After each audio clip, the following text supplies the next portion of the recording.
नमस्ते बच्चों। बड़े घर की बेटी की के प्रश्नोत्तरों को लेकर एक बार फिर से मैं आपके सामने उपस्थित हूँ। अवतरण से हम शुरू करते हैं। बड़े घर की बेटी के अवतरणों के साथ हम आरंभ करते हैं। अवतरण है, यह इसलिए नहीं कि उसे अपने सास ससुर, देवर या जेठ आदि से घृणा थी, बल्कि उसका विचार था कि बहुत कुछ सहने के बाद भी परिवार के साथ निर्वाह न हो सके, तो आए दिन के कलह से जीवन को नष्ट करने की अपेक्षा अच्छा है कि अपनी खिचड़ी अलग पकाई जाए। कहाँ है ये? है पेज नंबर 32 में। एकदम ये जो अवतरण है, ये पेज 32 के एकदम लास्ट पैराग्राफ में है, एकदम लास्ट लाइन में ही है ये। तो यह इसलिए नहीं कि उसे, तो पहले इस अवतरण को समझिए क्या है। उसे मतलब किसके बारे में बात की जा रही है यहाँ पर? आनंदी के बारे में बात की जा रही है। तो आनंदी जो है वो बहुत ही आधुनिक सोच विचारधारा वाली स्त्री थी। आधुनिक सोच विचारधारा मतलब एक स्टीरियोटाइप जो भारतीय समाज में चलता आ रहा है कि स्त्रियां जैसे जो जो ओछी सोच होती है, स्त्रियों को ज्यादा दूसरों के मुंह नहीं लगना चाहिए, परिवार में ज्यादा बढ़ चढ़ कर नहीं बोलना चाहिए, अपने विचार नहीं प्रस्तुत करने चाहिए, दूसरों के विचारों को मान लेना चाहिए, तो ही वो एक अच्छी स्त्री है, एक अच्छी पत्नी है। लेकिन आनंदी की सोच ऐसी नहीं थी। उसका यही मानना था कि अपने अगर परिवार के साथ निर्वाह ना हो सके तो आए दिन के कलह से जीवन को नष्ट करने की अपेक्षा अच्छा है कि अपनी खिचड़ी अलग पकाई जाए। अब प्रश्नों पर हम आते हैं। प्रश्न है, पहला प्रश्न है कि बेनी माधव के कितने पुत्र थे, उनका परिचय दीजिए। तो बेनी माधव सिंह के दो पुत्र थे। कहीं कहीं इन्हें ठाकुर साहब भी बुलाया गया है। बेनी माधव सिंह को कहीं कहीं इवन ये ठाकुर भूप सिंह भी बुलाया गया है। ठाकुर मतलब भूप सिंह को भी कहीं कहीं पर ठाकुर उनके लिए प्रयुक्त किया गया है। तो गांवों में जो लैंडलॉर्ड्स होते थे, जमींदार होते थे, उनके लिए ठाकुर शब्द का प्रयोग उनके लिए एक सम्मान सूचक शब्द हुआ करता है। तो बेनी माधव सिंह के या ठाकुर बेनी माधव सिंह के दो बेटे थे। बड़े का नाम श्रीकंठ था। उसने बहुत दिनों के परिश्रम और उद्योग के बाद बीए की डिग्री प्राप्त की थी और इस समय वह एक दफ्तर में नौकर था। छोटा लड़का लाल बिहारी सिंह दोहरे बदन का सजीला, सजीला मतलब सजीला कहने का अर्थ है स्वस्थ जवान था।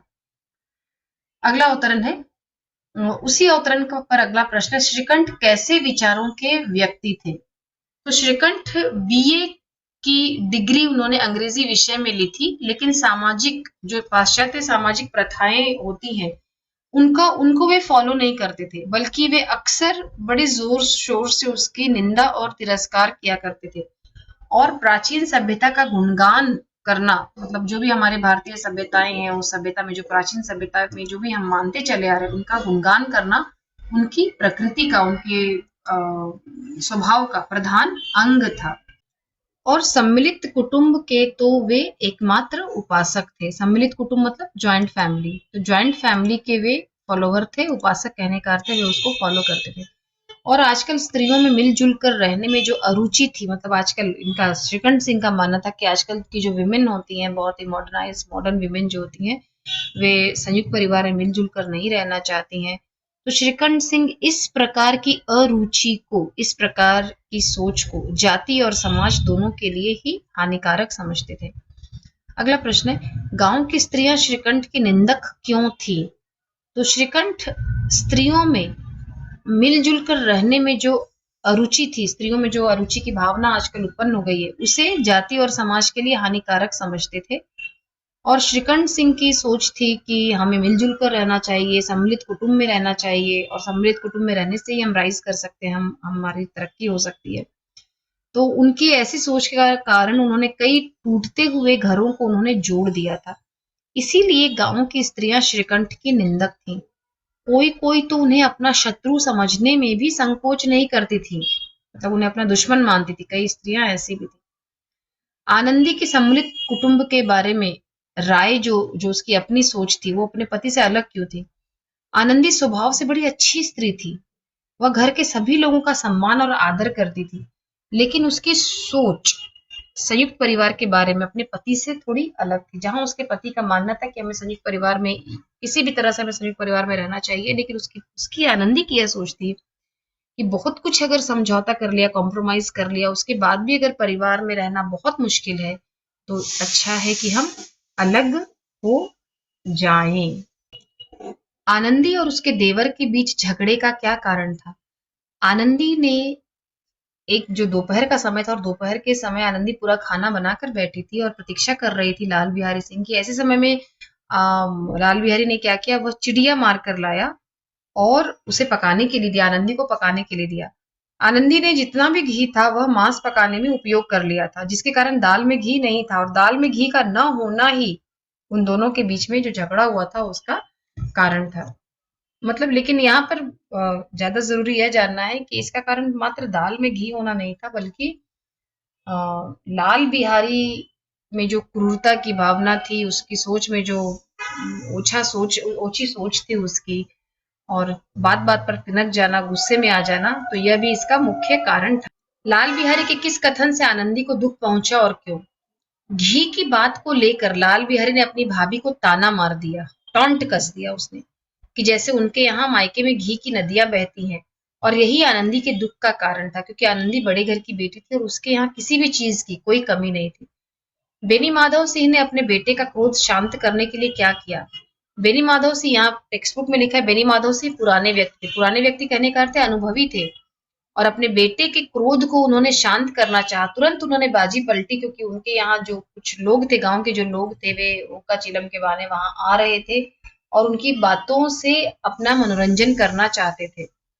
तो इसीलिए अनुभवी बेनी माधव सिंह ने अपने बेटे का क्रोध शांत करने के लिए कहा कि वे उसकी बातों से सहमत है, श्रीकंठ जो चाहे कर सकते, क्योंकि उनके छोटे बेटे से अपराध तो हो ही गया था। साथ ही उन्होंने यह भी कहा कि बुद्धिमान लोग मूर्खों की बात पर ध्यान नहीं देते। लाल बिहारी को उन्होंने यहाँ थोड़े समय के लिए मूर्ख कहा, और उन्होंने कहा कि लाल बिहारी बेसमझ लड़का है, उससे जो भी भूल हुई है, उसे श्रीकंठ बड़े हैं, वे बड़े होने के नाते उसे माफ कर दे। अगला प्रश्न है, अवतरण है, इलाहाबाद का अनुभव रहित झल्लाया हुआ ग्रेजुएट इस बात को न समझ सका, उसे डिबेटिंग क्लब में अपनी बात पर अड़ने की आदत थी। इन हथकंडों की उसे क्या खबर? हथकंडा मतलब होता है किसी काम को पूरा करने के लिए जब हम अलग अलग रास्ते अपनाते हैं, कभी सही रास्ता अपनाते हैं, कभी गलत रास्ता अपनाते हैं, तो उसे हम कहते हैं हथकंडा। तो इन हथकंडों की उसे क्या खबर?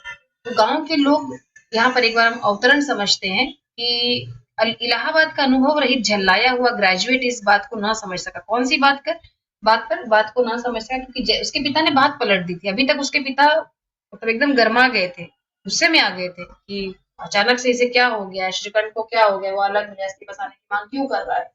लेकिन जब उन्होंने अपने घर की तरफ लोगों को जमा होते हुए देखा, तो तुरंत उन्होंने बात पलट दी। तो पहला प्रश्न है, गांव के लोग बेनी माधव सिंह के घर आकर क्यों बैठ गए थे? तो गांव में कुछ कुटिल मनुष्य ऐसे भी थे जो बेनी माधव सिंह के संयुक्त परिवार और परिवार की नीतिपूर्ण गति से जलते थे। उन्हें जलसी फील होती थी कि अरे इन लोगों के बीच में, इनके यहाँ भी तो दो बेटे हैं, कभी झगड़ा ही नहीं हुआ इनके यहाँ, इनकी बहू तो कभी झगड़ती ही नहीं है। तो इसीलिए इस परिवार की जो जो लॉजिकली ये लोग चलते थे और जितने अच्छे तरीके से ये लोग रहते थे, तो इससे इनको जलन होती थी। उन्हें जब पता चला कि अपनी पत्नी के खातिर श्रीकंठ अपने पिता से लड़ने चला है, उन्हें जब यह बात जब उन्हें मालूम हुई, तब उन्होंने तब उनमें से कोई हुक्का पीने, कोई लगान की रसीद दिखाने के बहाने बेनी माधव सिंह के घर जमा होने लगे। मतलब कुछ काम नहीं था, लेकिन वहां जमा होना शुरू कर दे, जिससे कि वे सुन सके क्या कि बात क्या है, कि ये लोग ऐसे झगड़ रहे हैं। आनंदी की शिकायत का क्या परिणाम हुआ? आनंदी का अपने देवर के साथ दाल में घी न डालने पर झगड़ा हो गया था, और गुस्से में उसके देवर लाल बिहारी ने आनंदी पर खड़ाऊं फेंक कर मारा था। आनंदी ने इस बात की शिकायत जब अपने पति श्रीकंठ से की, तो वह गुस्से से आग बबूला हो गया। हालांकि उसमें इतना धैर्य था कि उसने पूरी रात बिस्तर पर करवटें बदल करके काटी, उसने पूरी रात काटी, और सुबह होते ही सबसे पहला काम यह किया कि पिता के सामने जाकर घर से अलग होने की बात उसने कह दी। बेनी माधव ने आनंदी को बड़े घर की बेटी क्यों कहा? आनंदी का देवर लाल बिहारी जब घर छोड़कर जाने लगा, तो स्वयं आनंदी ने आगे बढ़कर अपने देवर को रोक लिया और अपने किए पर पश्चाताप करने लगी। उसे थोड़ी देर के लिए उसे ऐसा लगने लगा कि अरे मैंने ऐसा क्या कह दिया कि जिससे बात इतनी बढ़ गई। उसे ऐसा लगा कि मैंने क्यों कहा, इतनी बात क्यों बढ़ाई मैंने। आनंदी अपने अपमान को भूल गई और दोनों भाइयों में सुलह करवा दी थी। तो यहाँ पर लेखक कहना चाहते हैं कि किसी भी घर को की मजबूत नींव के लिए, किसी भी घर को जोड़े रखने में स्त्रियों की भूमिका बहुत महत्वपूर्ण होती है। तो अतः बिगड़े हुए काम को बना देने के कारण बेनी माधव सिंह ने आनंदी को बड़े घर की बेटी कहकर उन्होंने यहाँ पर उसे पुकारा। मैं आशा करती हूँ बच्चों की ये वीडियोस आपके बहुत काम आ रहे होंगे। चैनल अगर आपको अच्छा लग रहा है सब्सक्राइब कीजिए और शेयर भी कीजिए। नमस्कार।